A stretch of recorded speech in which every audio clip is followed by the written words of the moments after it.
program, and tonight I think we have a very special program for you, something that we normally wouldn't think about, but it's a very important aspect of this community, and has been since the community began. It's probably one of the biggest threats that we have to preservation of our historic buildings. We've lost a lot of them through the years because of fire, and I think Gary's going to talk a little bit about that tonight. But anyway, what he's going to talk about is not the complete history, he tells me, of the fire department in the community, but what he knows up until a certain time. So we're going to let him go ahead and get started here in a minute. One of the things I want to touch on before we do, though, a lot of folks always ask, where are we at with the museum? We're working with the committees, putting together the organizational documents we're going to need for the museum, as far as the bylaws and the museum director guide and our collections policy and all these things.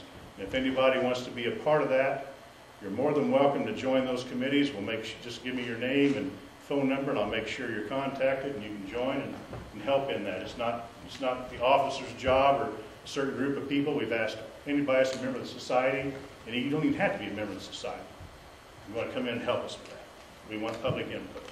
So anyway, without further ado, we have someone here tonight from Westfield, Washington Fire Department. He's a 28-year veteran.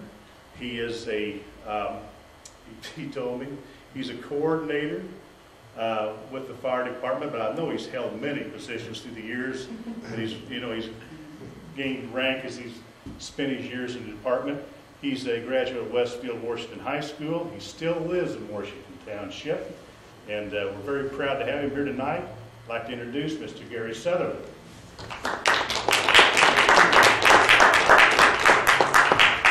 Thank you.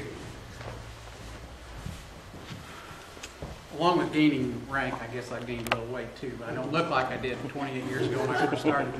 But I have been with Westfield for 28 years. I was the third full-time paid firefighter ever hired by the town of Westfield. As a matter of fact, Jack White and I are the longest employed persons in the town of Westfield. And Jack and I have an ongoing battle because really we started in 1978. January 1 was our hire date. But I was on a B shift, which is a 24-hour shift, and B shift started January 1st. Since that was a holiday, the office people didn't work, so I really beat him by one day. So I am the longest employed working person in the town of Westfield. I'm a division chief out the new station over Westfield. As far as ranking, you always have your chief, your assistant chief, and then we have 3 division chiefs. And I'm one of those divisions, so I'm tied for third in a line of succession there. But my job out there is to basically take care of the people that take care of you. I take care of all the facility management for both stations. I do all the finances for the fire station. I do basically a lot of stuff that nobody else wants to do. But I don't mind. It's been a good career, and I wouldn't change it for anything. So let's get started. I'm going to start this by, I hope I can do this backwards, because in fact I kind of hate to turn my back, so I'm going to ignore this side, and I'm going to work from this side, so hopefully you can see the screen. And if I put this up here right, I'll see, so now I'm learning, so if I just hold these like this, we'll be okay. Now the bottom picture is kind of faded out on this screen, but that's one of our new engines. And the top photo is a picture of the 1923, which was the first motorized vehicle in the town of Westfield. And I see a person back there that used to play on this fire engine. I know it is. There's 2 dogs in that picture. There's one up on top and one on the bottom. Oh, Jackie. Yeah. So anyway, we're going to start in 1904 because that is, as far as the beginning of the fire department, what I have done. I'm going to read a couple things without putting them on the screen. It kind of let you know how I got started in this and how I put this together. So, just kind of sit back and listen for a minute. In the beginning. Sound familiar? This might not be true 100% of the time, but I believe history only goes back as far as the written word. I also believe that things happened many times before someone else decided it was important enough to write it down.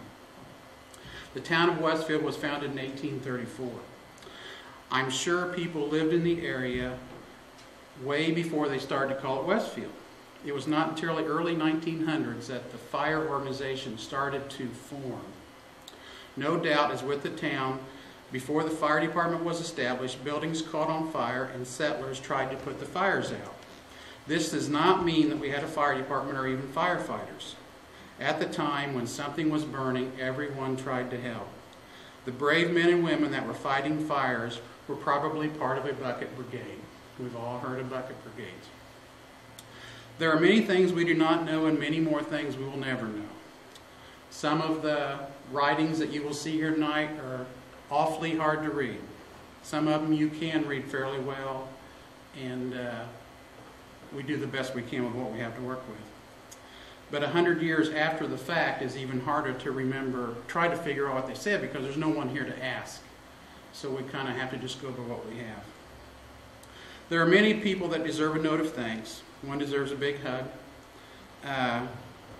For many hours, she thought I was playing solitaire and losing thousands of dollars. I was making notes and trying to remember old stories at the fire department. Thank you, Tamara. To Fire Chief Keith Smith, who saw the importance of documenting our past and who also gave me the time and resources to do it. To the members, past and present, of the Westfield Fire Department who continue to bring me stories, pictures, good conversation, some fact, some fiction. To Kristen Sparks, one of our administrative assistants, whose computer skills far outweigh mine, and she's really good at this. And lastly, to the brave men and women of the fire service who have not only heard the call, but have responded to the call. So let me get you in the mood here a little bit. It's 1904. Theodore Roosevelt is President of the United States. Life expectancy in the United States is 47. 14% of the homes in the United States have a bathtub. Only 8% of the homes have a telephone. There are only 8,000 cars in the United States traveling on 144 miles of paved roads. The average wage is 22 cents an hour. There are only 45 stars in the American flag. And then on April 28, 1904, the Westfield Town Board discusses the purchase of a chemical fire engine. And that's where we're going to start. 1904. To kind of show you how hard it is to, what I had to do was, I'm going to explain how I did it as I show you here. I get this right. Oh. Okay, I got to go this way.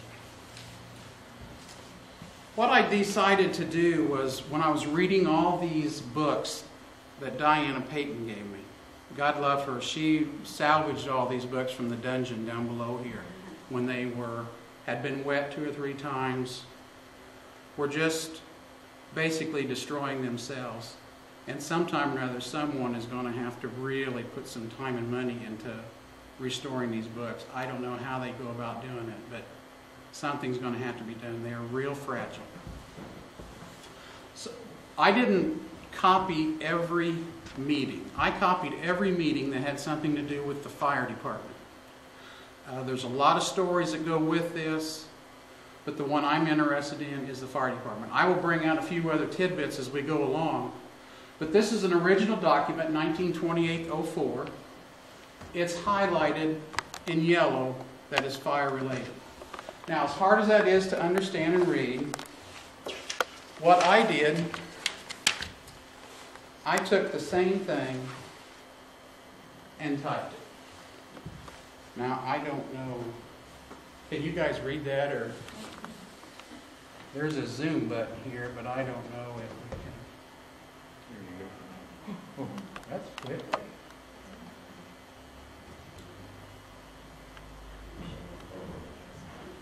Okay, that's about as big as I can get that. But you'll see April 28, 1904, the subject of purchasing a chemical fire engine was discussed. On motion of A. Weaver, the matter was laid over until April 29th. April 29th, you can see where they approved the purchase of a chemical fire engine. Now, the chemical fire engine that they okayed the purchase of is not a fire truck that you're used to seeing. Oh. Especially upside down. You know, this is kind of hard. It's backwards. No, it's okay, but you have to zoom out a little bit, maybe. There we go. Yeah. There we go. This is the a replica of the engine. They call that a chemical fire engine. This is a replica of what the first fire engine would have looked like in the town of Westfield in 1904. There's no record that says that they bought it brand new. The record just says it cost $300, or I'm sorry, $225. That's what they paid for an engine just like that. It would have been hand-drawn, and also was made by the Boyer Company, who later became the Obenchain Boyer Company out of Logansport, Indiana. And so that's where that was made. That's the first one. Just, I'm not going to do each one of the originals, but this one is kind of important. Because since we had just ordered a fire engine, we thought we probably ought to have a fire chief. So May 6th, 1904, a month later, they nominated R.E. Johnson was appointed fire chief. So R.E. Johnson, if he's related to any of you people, he would have been the very first appointed fire chief in the town of Westfield. Later on, I have a list of all of them between 1904 and 1925. And some of the reigns are kind of short, some of them last a little longer, and we'll get to that.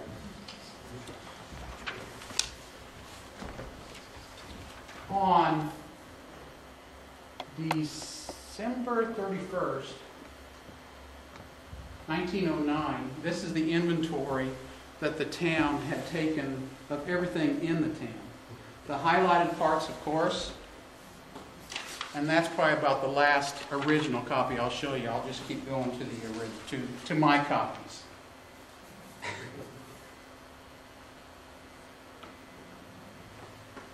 We had one fire engine, the chemical fire engine. We had some buckets and hoses. We had 2 question marks. When I was going through this, if it's ineligible to read, I put question marks, because hopefully sometime later down the road, someone with better eyes can actually read this and come up with what those question marks stand for. And then we had 1 cart and a ladder. So the chemical is pretty easy. That's the chemical fire engine. The cart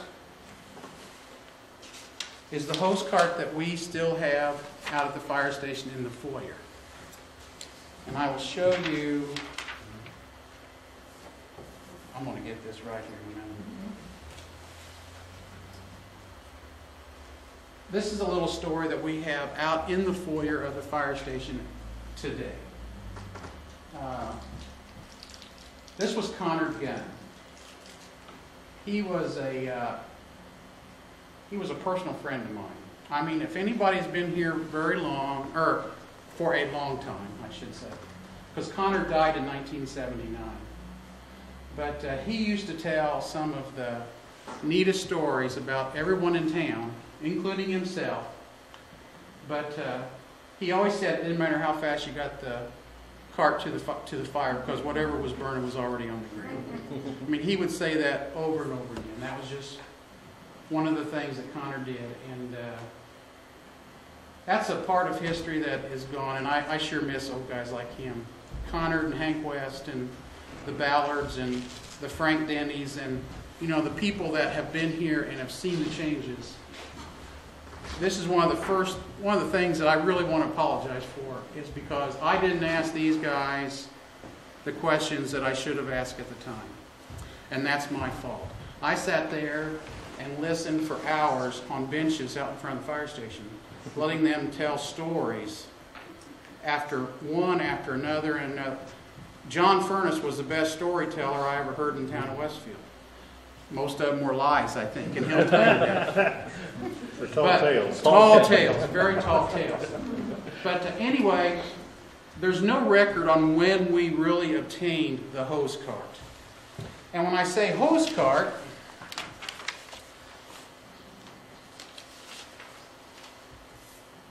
again I go backwards. This is the hose cart that is upstairs as you come in the lobby of the public safety building, and then you kind of look up over your shoulder, you'll see that hose cart.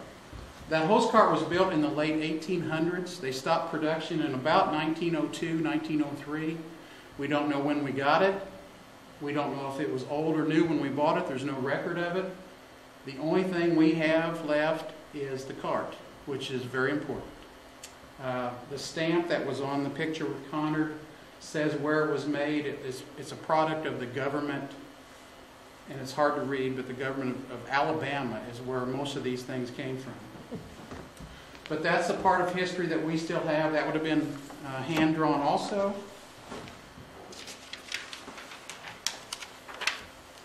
Okay.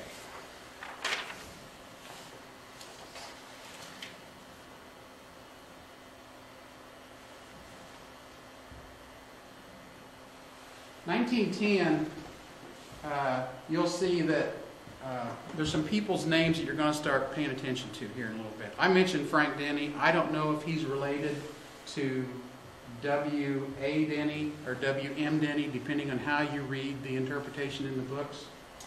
But W.M. Denny started charging the town $2 to keep the fire truck in his garage. So if you want to say that's the first fire station in town, you might be able to say that because he kept the fire truck. So I would say that's the first fire station. But he charged him $2 a month. Is the building still standing? I don't know where the building was. Oh. There's an old plot book in town that probably has a name, and I don't know where that was. But for almost the next 25 years that you'll see, William Denny found a way to make money.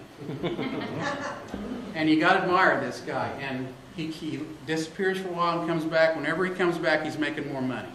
But the $2 is a constant. For the next 21 years, he made $2 a month. Also, on the bottom there, I highlighted the word band. I was going to tell you I made little tidbits. In 1910, they used to give concerts in Westfield. And this went on for years. And one of the bands that they hired was Bowman's Military Band. And we'll get to them later when I show you a bill that he had given for $50. He charged them $5 for 10 concerts. That was the contract that he was under for that summer. And that was someplace in the town of Westfield. I don't know where they gave him. I don't know where the band, where they had the room at. I don't know anything about it. I just know that it is part of Westfield.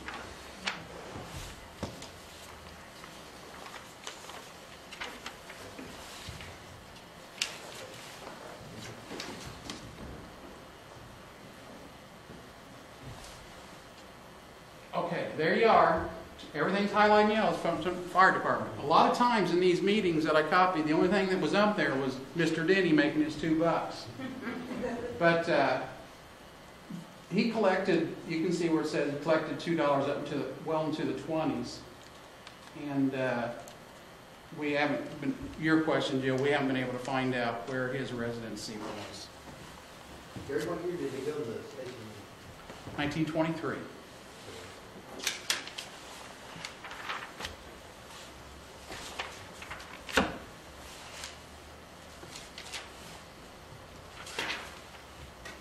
We're moving up to about October 7th, 1910. That's when this book was written, these meetings were held. Mr. Denny making his $2. 1 dozen charges for the fire chemical engine were ordered. Now, I'd like to explain a charge. It wasn't that the fire department owed a lot of debt. That's not what they were ordering. A charge This is a fire extinguisher. All of you have seen them. The ones you see nowadays are air pressure. They put a little water in them, a little air zert up here, you fill it up with air, you squirt the water. Well, that's not the way it was 100 years ago. This is 100 years old. And I watch enough Antiques Roadshow to know that you don't mess with the patina. No. So I don't make a lamp out of it and I don't shine it up. Fix it. Am I right, Jill? You got a history. How this worked, this is a soda acid fire extinguisher. What they would do, they would put 2.5 gallons of water in this fire extinguisher. Now that alone doesn't do anything. Then they would put this little charge here, still wrapped up, we don't mess with it. This is a soda acid charge. This is what, when you see the word charge, this is what they're buying. This is a small one, and later on we'll explain a bigger one. There's soda loose in there. Also, inside this canister is the glass bottle.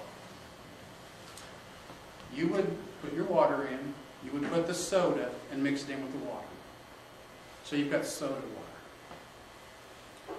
Then you take your acid and you'd put the glass inside here with the acid.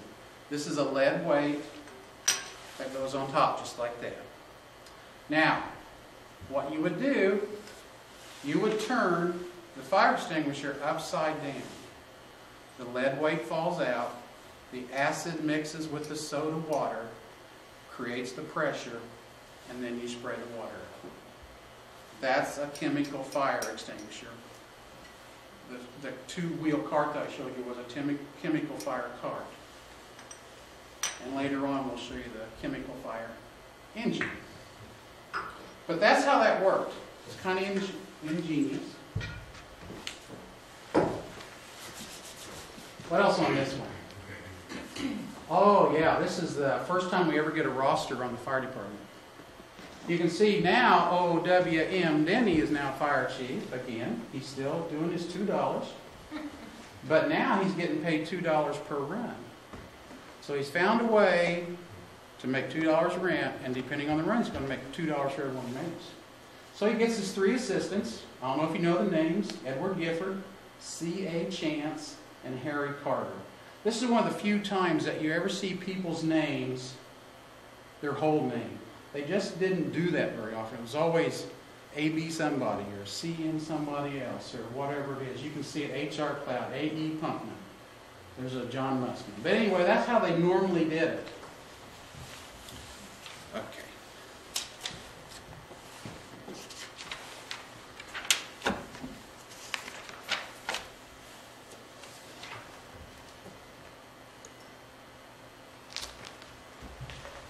Now it says W.A. Denny. It was W.M. And what we have found out, that W.M. and W.A. is the same person. Because in the books, you will see W and a big M, Denny, or you see W and a little m, Denny, or you'll see W little m, A, Denny. So the W.M. really stands for William. William A. Denny. So there's the man that's making all the money in town right now as a fire chief and charging them rent. And then you see a bill for the charges I just explained from the Obenchain Boyer Company. So we're spending money. Now, you'll see they keep ordering charges. So I don't know if they had that many runs. There's never a run total or anything like that. But you got to remember, every time they had a run, he made money. So he might have turned in a few for himself, I guess. Still more hose that they bought from the Obenchain Boyer Company. We don't know how many feet you could actually buy for $19.50. You really can't even hardly buy a good garden hose for $20 nowadays.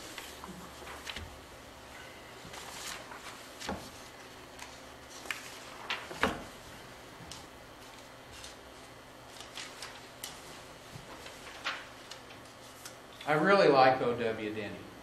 I I just like the way he operates. December 5th, 1913. He's getting his $2 again. Now, I think he was making too much money for so many runs. The town couldn't afford him. So they said, let's just give you $30 a year for services as deputy fire marshal. Now, that's not much. And it says in the main book, he's not even getting money to attend fires in the town of Westfield. He only got paid if he went outside the corporate limits. So I don't know what he did to really kind of upset him, but he has gone up to $30 a year now and doesn't have to do anything for it. So that's the way I'm looking at it. He's getting his $2 a month and his $30 a year, whether he has a run or not. He's just smarter than some of us. They ever list how many runs in a year back then? No. I don't have a listing of runs until we get up into the 1930s. That's when we finally get that information.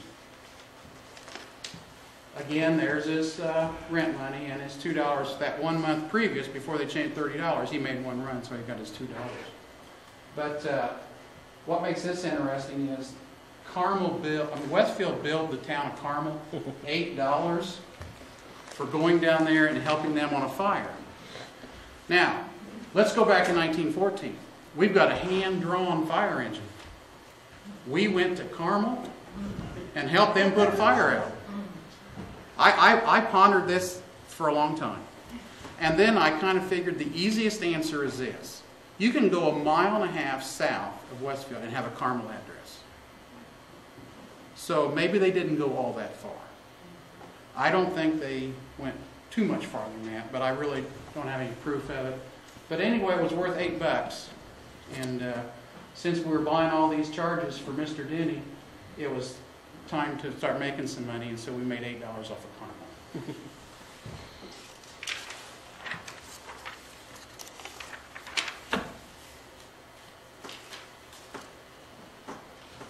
We get into some areas here where we start changing fire chiefs quite often. February 6, 1914, now we have Omer R. Cloud, who is the new fire chief. If you look at the clerk treasurer at the time, B.F. Inman, Byford F. Inman, the writer, the composer of the school song, Westfield High School. He was now the clerk treasurer of the town of Westfield. That's kind of neat.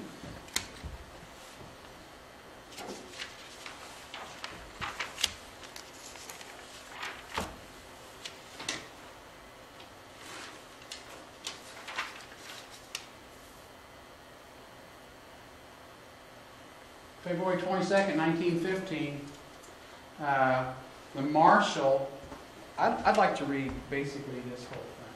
This is kind of neat. Be it resolved that it shall be the duty of the town marshal to enforce the laws of the state within the town, the ordinance of the town, and the orders of the board of trustees. To take all the duties of street commission, and as such to keep all streets, alleys, culverts, and public grounds in proper state of repair. It gets better. To keep down all weeds in said grounds, streets, and to see that all property owners comply with the orders of the Board of Health for all sanitary conditions, and in performing said duties to employ his entire time and to make such inspections and may be necessary to ensure the best possible services to the town in the care and the upkeep of its public grounds. The marshal is specifically ordered to suppress all forms of gambling and illegal liquor selling. Well, praise the Lord. That was just kind of neat. I got a kick out of that. At this time, the marshal, fire marshal, police chief, and street commissioner are all kind of getting in to be one person here. When I came on duty, Bob Haskett was basically all three for a while. The marshal shall be fire marshal, and also that he furnish his own horse. So I don't know if he got paid for it, but anyway, he got to be had to furnish his own horse. Okay, Alvin Weaver, was now the fire chief. So we've gone from Denny to Marshall. and we will go to many others.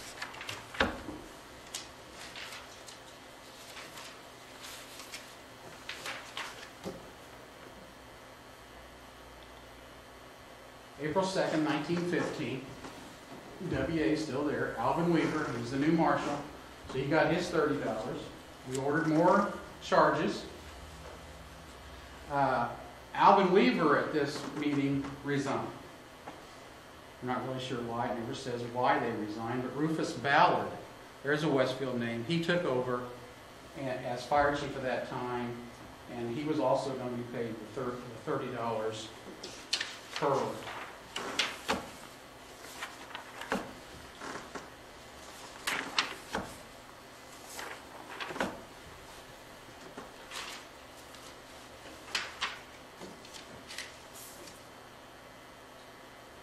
On the January 14th, 1916, we've got a new fire chief. We had two people running for the position, True Love and Small. You can see True Love won by 2-1. Not a lot of people voted there, but also we ordered a 100-foot, 3/4-inch hose. So that was either going to go on the hose cart, which is probably where it went at that time. That's the one thing we had to put it on, unless you'd put it in somebody's wagon and just kind of haul it to where it needed to go.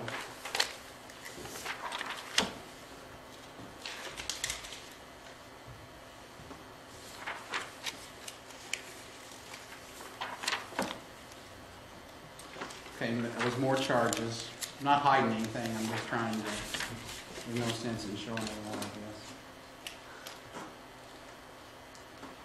Yeah. Okay, we're moving into the 1920s, which I've only got about 4 more years to go here. Maybe by then I'll have the backwards and forwards working right. This is kind of neat how this goes for the next couple of months. True Love, remember, who just got to be fire chief, was chief for about 4 years, which was a long reign at that time. Now, I don't know why he decided to resign, but he did. May 7th, they appointed Lewis Gray to fill the job as the fire chief. May 7th. Remember May 7th, 1921. Most of their meetings went to continued meetings. This is one of them. March 7th, the same day, the same meeting, Lewis Gray, who was just appointed, resigned. So he held the position for maybe 15 minutes, maybe an hour. However long the meeting was, that's how long he was fire chief. He still gets his star on the board, in my opinion. He was chief, let him have it. But who took it over? True Love. He got it back. And not only did he get it back, he got it back and he started making $50 a month. So whether it was a little shenanigans going on, you run, I'll take it, I get a raise. I'm doing too much, so they're not paying me, so now I'm going to quit. So, I don't know, I kind of make up stories. You know, nobody's here was there, so it works out pretty good.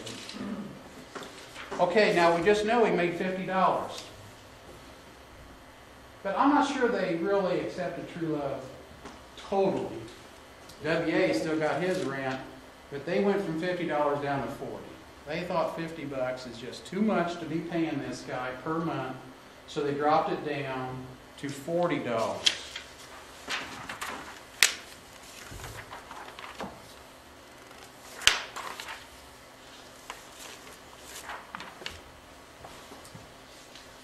I put this one on here because of the fact that they expected a lot from new people. I will say that.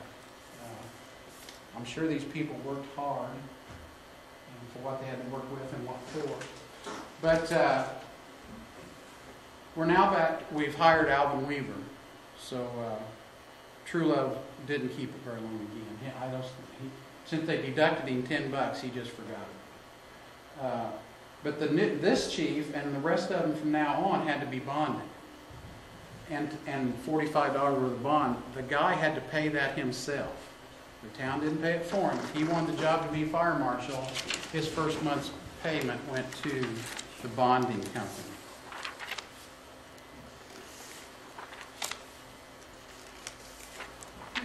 Okay, 1923 is one of the biggest years in the history of Westfield and the town, in my opinion. And I'll show you. 1923, January 11th, you'll see how fast progress moved in 1923, which is faster than what we probably think. The town board met in continued session. All members present, the council discussed the erection of a town hall and fire engine room. Now that's the building at 145 South Union. Still there today. You guys are going to get that building, so that's nice. July 9th, 1923, they had to put the publications in the mail to bid this job out, and they were going to open up the bids July 30th, 1923, which you see on July 30th, they did.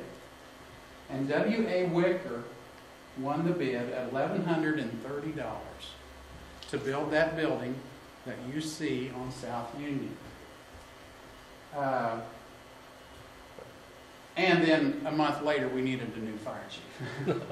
Old Leonard Fisher took over the position at that time. Unsure what Leonard got paid, but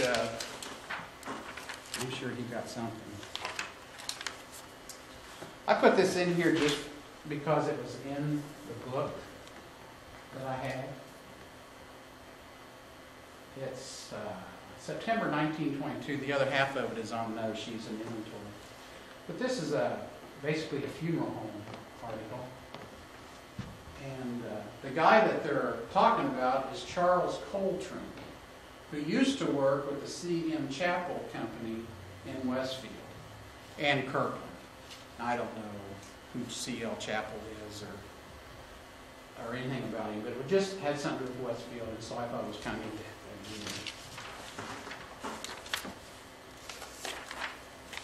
Okay, we're getting to the good stuff. My associate to come up here. He didn't want to. 1923 again. This is September. Now we've let the bids out for the new station. It's going to be a fire station and a town hall and comfort station. That's what the three things it's for.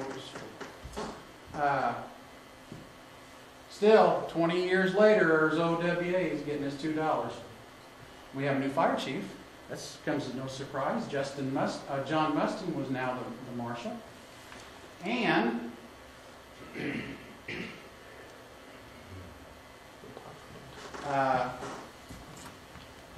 this was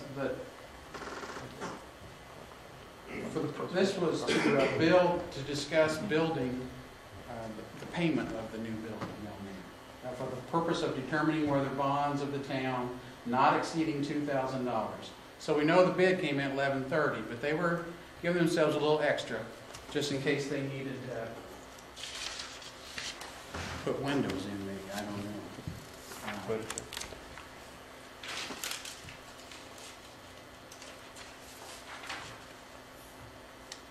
Okay. December 7th, 1923. In red, this is the first meeting held in the new building, December 7th.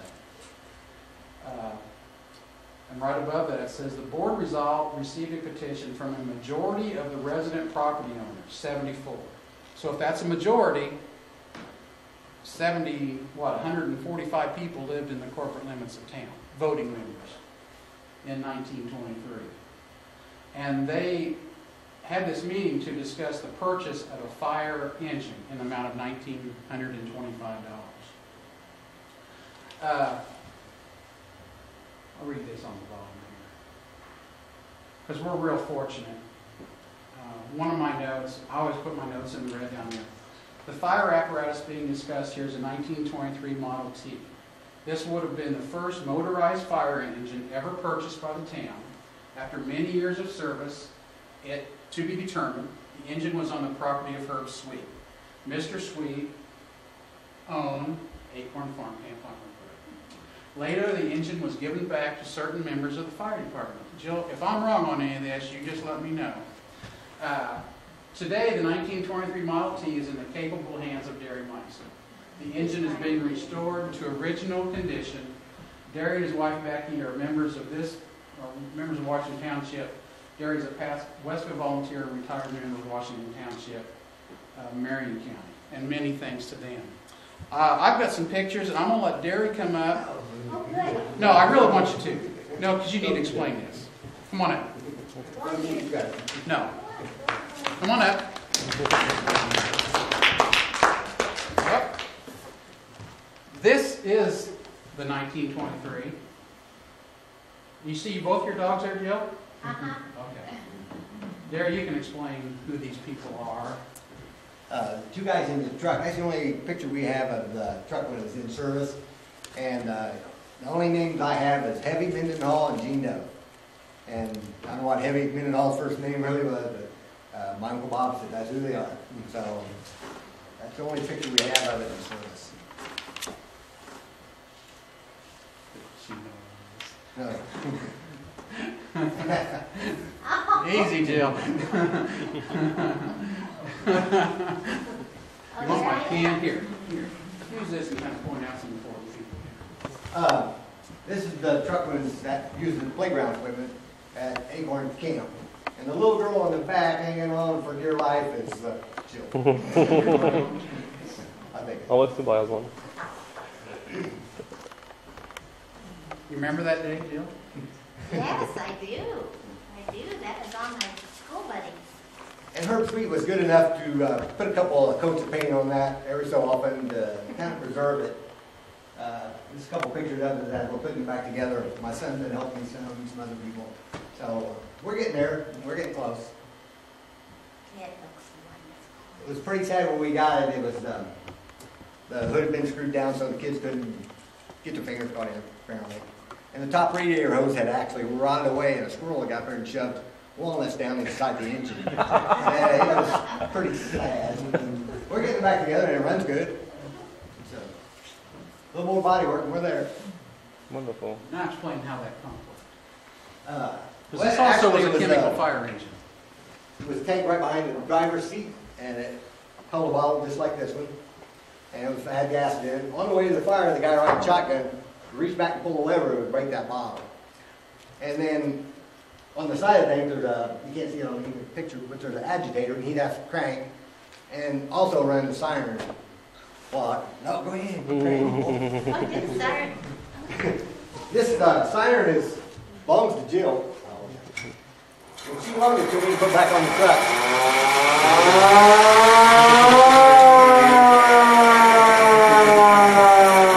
It gets louder.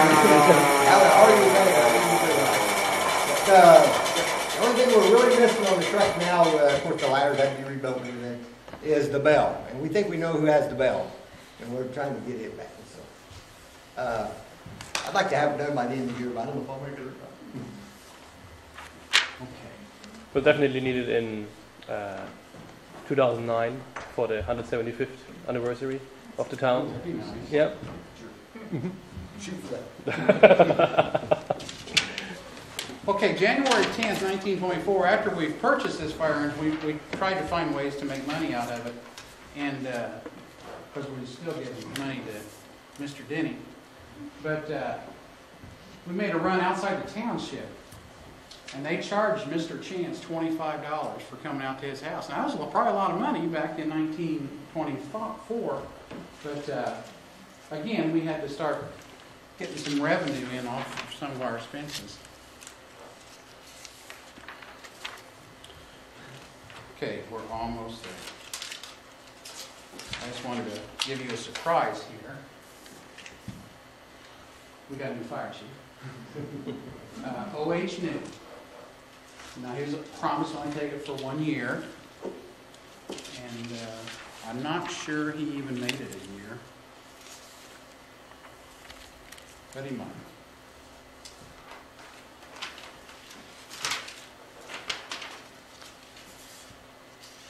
May 7th, 1924. Mr. Denny's still making his money, of course. And The reason I put this last one in here, where it wasn't fire related, except this is where March 11th, 1924, where they okayed to widen South Union with cement. And you've got the same picture over on the wall, and ours is just blown up a little bit, that we kind of keep. This is the exact same picture. You know, every time I look at this, I see something different. I think it'd be interesting to find out what this building was here, and maybe somebody knows. But the initials are there. It says CAPIT, and then it's hidden by a pillar. So it's maybe capital something, maybe not. But there's a street light, and you can see the ramp where Gary's engine used to just come right on down. And he told a story to me the other day that when he got it, there was a dent in the fender. And Denny, no? Oh my gosh. He used to live right there on Tula Lane. Quick story. He used to come down when I first, Jimmy Barker. When I first got hired on down there, we had to keep the door unlocked because at night, Jimmy would come down, he'd be sound asleep, all by yourself, and he'd tap you on the shoulder. And he'd go, Gary, I gotta go to the hospital. I said, okay, man, or Jimmy, we'll take him. But anyway, he told the story to Derry that the dent got in the fire engine he's talking about. A guy was going through town and heard the alarm going off. They had alarms on top of telephone poles. It was either the Union Telephone Company or the Barker Telephone Company. We had both of them at those times. So he just pulled over right where he thought he should. Well, it was right in front of the ramp. And the engine came out and smacked him. So that's how they dented the fire engine that Derry's got right now. I've mentioned a lot of fire chiefs. This is a list. And they're in the form. Johnson, Denny, Cloud, Weaver. It goes on. And that takes you up to 1925. And that's as far as I've gotten. Now there's a story to be told in all this. Someday it needs to be written down, you know, some neat little things. And I've written stories. I've got them. A lot of them are still in my head. But anyway, the story is to be continued. So thank you very much.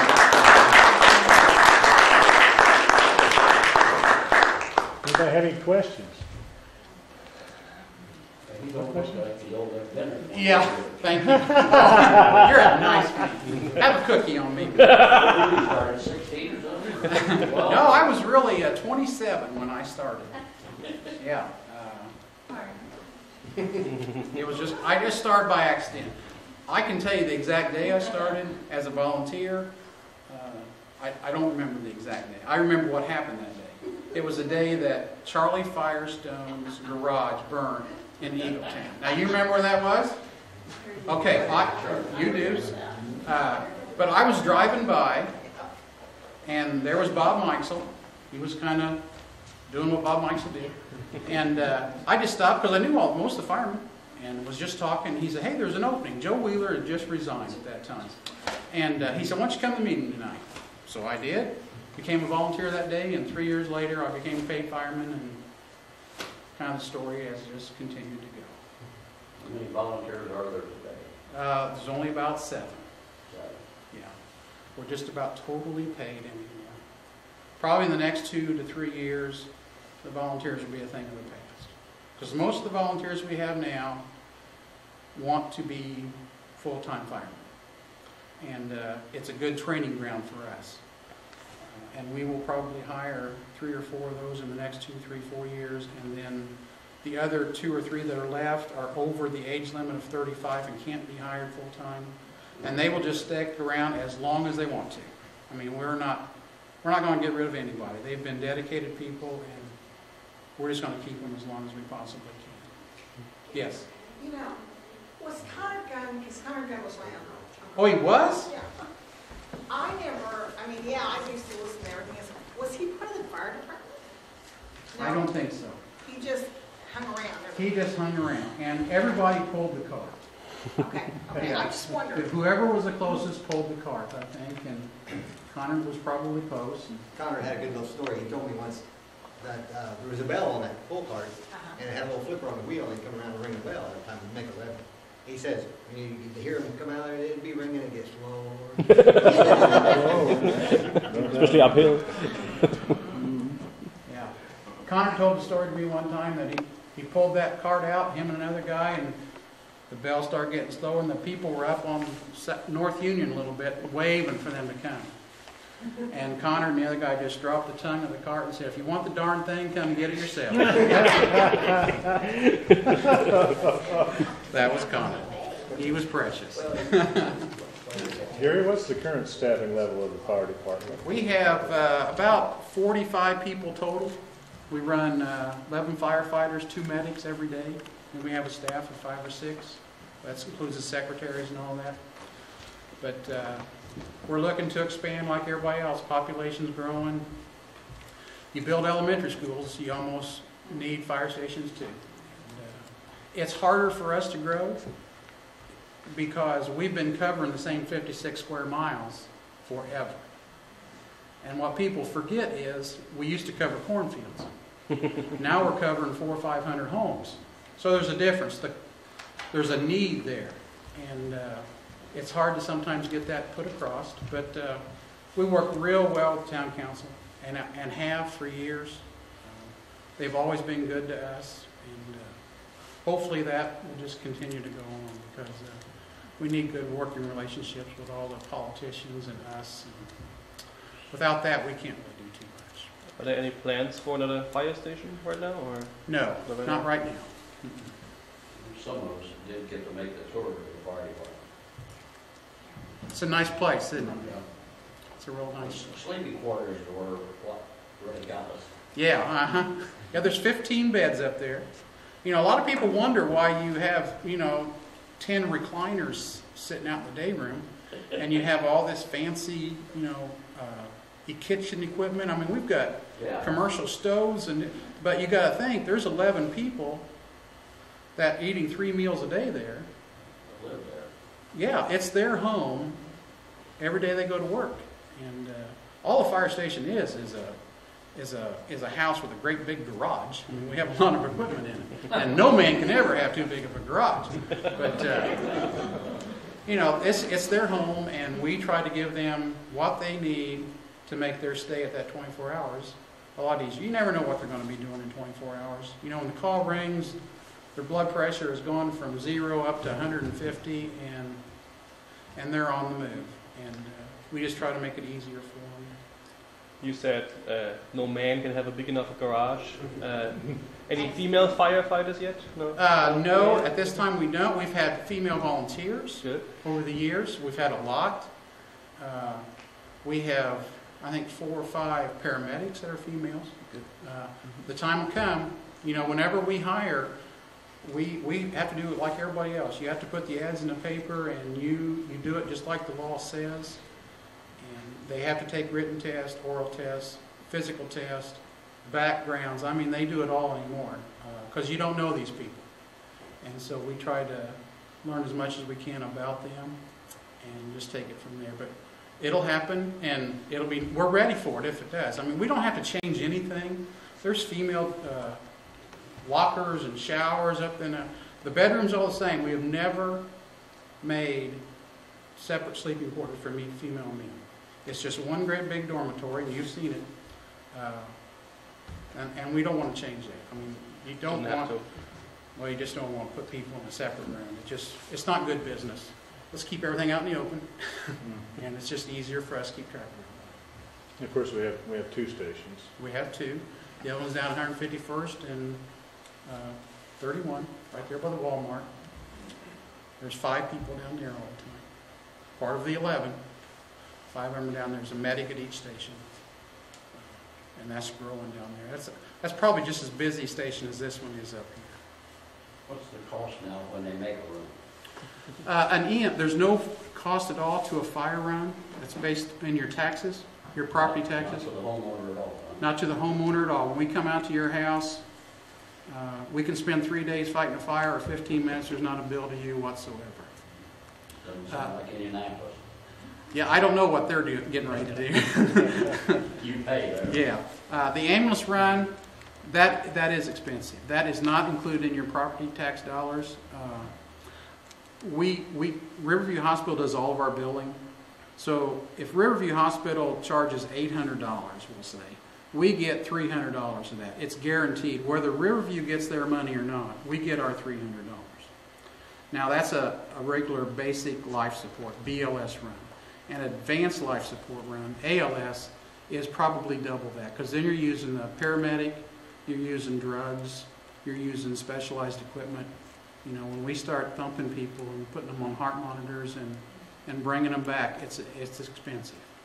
But Riverview then pays us more for those runs. But it is expensive, but it's money well spent. Money well spent. How many runs do you have in a day?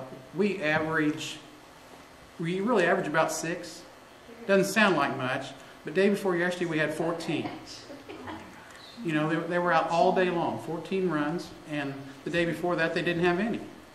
At the end of the year, there's 3 shifts, A, B, and C, and at the end of the year there's probably not 100 runs dividing all 3 shifts. Last year we went about 2,300 and some odd runs in Washington Township. So we're a busy little community. We see the same stuff that people in Indianapolis see. There's not a bit of difference. We do the same thing. And it's just going to get busy. Fire service usually showing on the water. Some of them we had to tap on the end in order to set up the charge. That's right. Yep, you're right. I trained at Western Electric. You were on the fire team.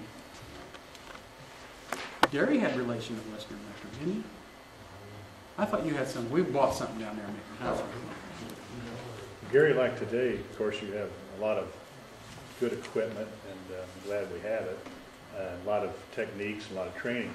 Back in these days, what do you suppose they would have had for other apparatus to help them fight a fire other than an axe?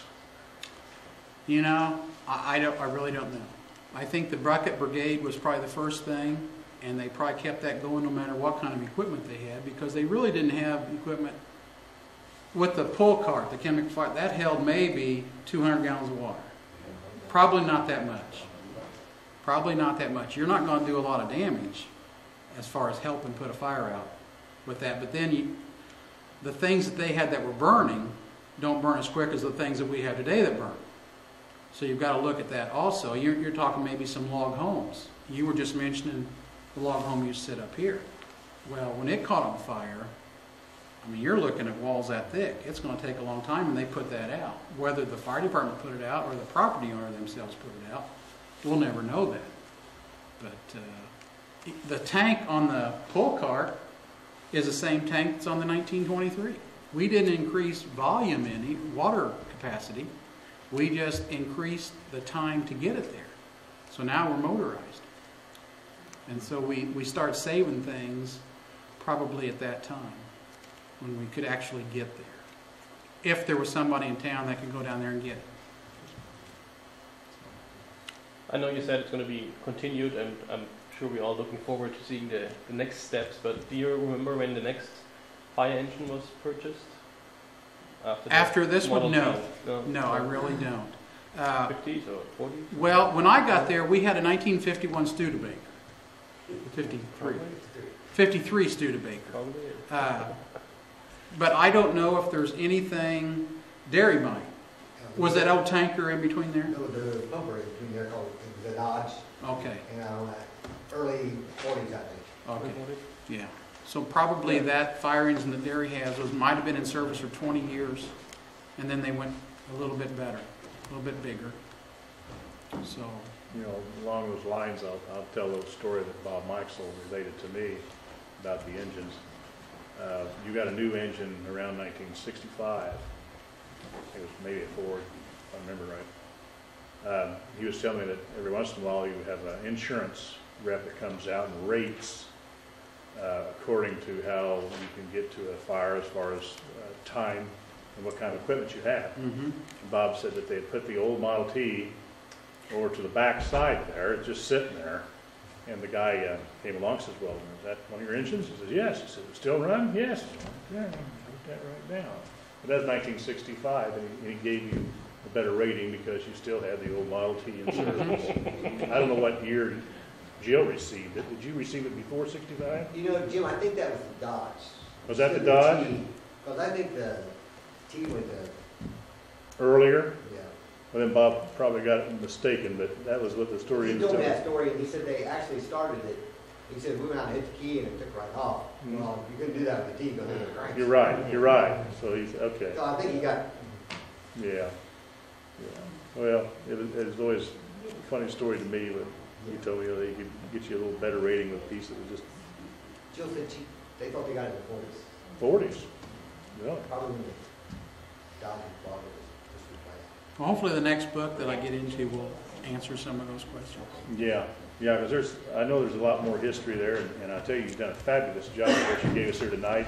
I've learned an awful lot, and a lot of it relates back to other events that happened in the town, especially what you found out about the old building. I knew a little bit about it, but you've popped up a few things here tonight that I didn't know existed, and you've certainly spent a lot of time putting this together, I can tell you. I've went through those old books a little bit myself, and trying to decipher those handwritten pages is almost impossible. I have one more to show you, and you've already seen it, but I didn't explain it. I sometimes have a warped sense of humor. And I think sometimes back in 1923, somebody else might have too. So 1923, the year they built the town hall, Comfort Station was the first public restrooms in the town of Westfield. Now that's kind of a neat little knowledge. First and last. I'm not right on this, but it's just kind of funny.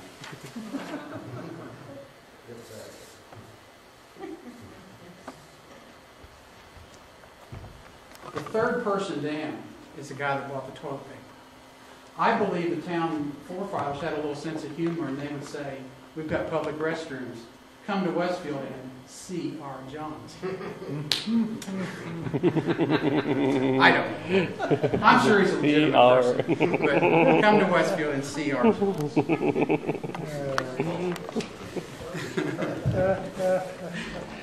Thank you very much. Thank you. Thank you, Gary.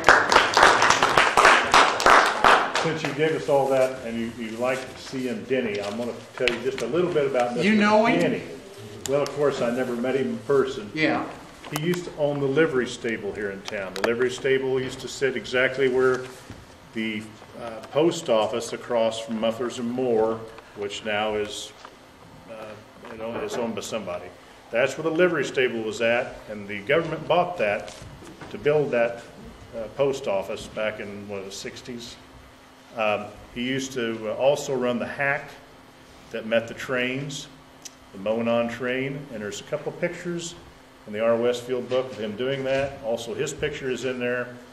And his home, according to Bob Meixel, was right there on the corner, just north of Bob's. What is that street? The two-story old home there?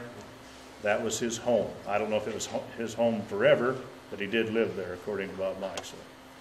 So that's kind of who C.M. Denny was, and he was a businessman in town. He had his fingers in a little bit of everything. Gary's right. I did make you a copy of this. Hey, I appreciate just in case something happens to Airbike Auto, I have two copies. So from the beginning, 1904. Thank you very much. Well, thank you very much. And we'll get you a copy of this film. This town, Bales came from North Carolina, Surrey County. He was a member of the Westfield monthly meeting down there. When he came up here, of course, he named this site Westfield, 2 words. Later on, it was joined together. When the town was plotted, 1836, it was Westfield. This home was not only the home of Asa Bale,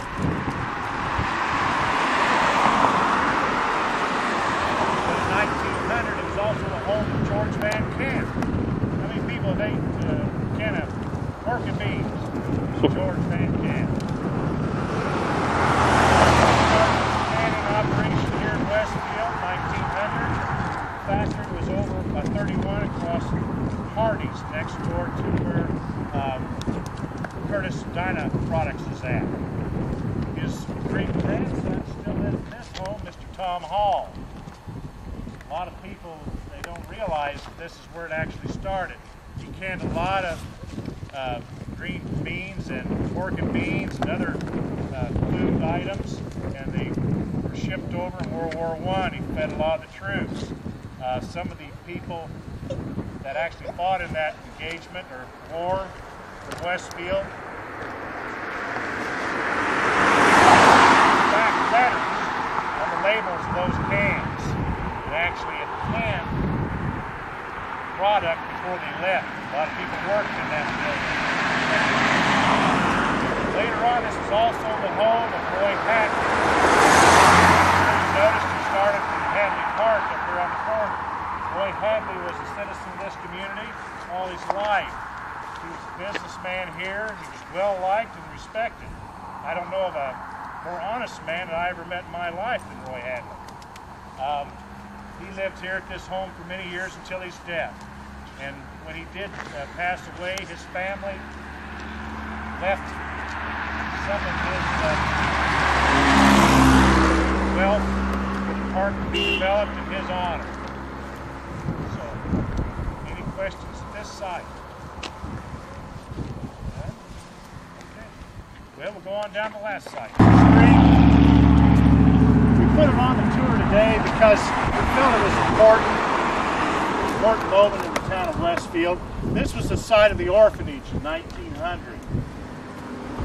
The building was a lot larger than this. Actually, part of this home was adjoined across the street to the side of that structure, and it was moved, I don't know what year, but years later after the orphanage closed down, it was moved over here, and of course you can see it became a residence. Who has ever heard of orphan trains? Have you? Well, they had these orphan trains in large cities, bring orphans out of the cities into these communities to be adopted by the local people. Part of the reason was they needed the labor. These farmers around here, unless they had a lot of children, needed somebody to help them work the farms. And you might think that's kind of bad in a way today, but back then it was great for those kids because it gave them hope, gave them a chance. And a lot of them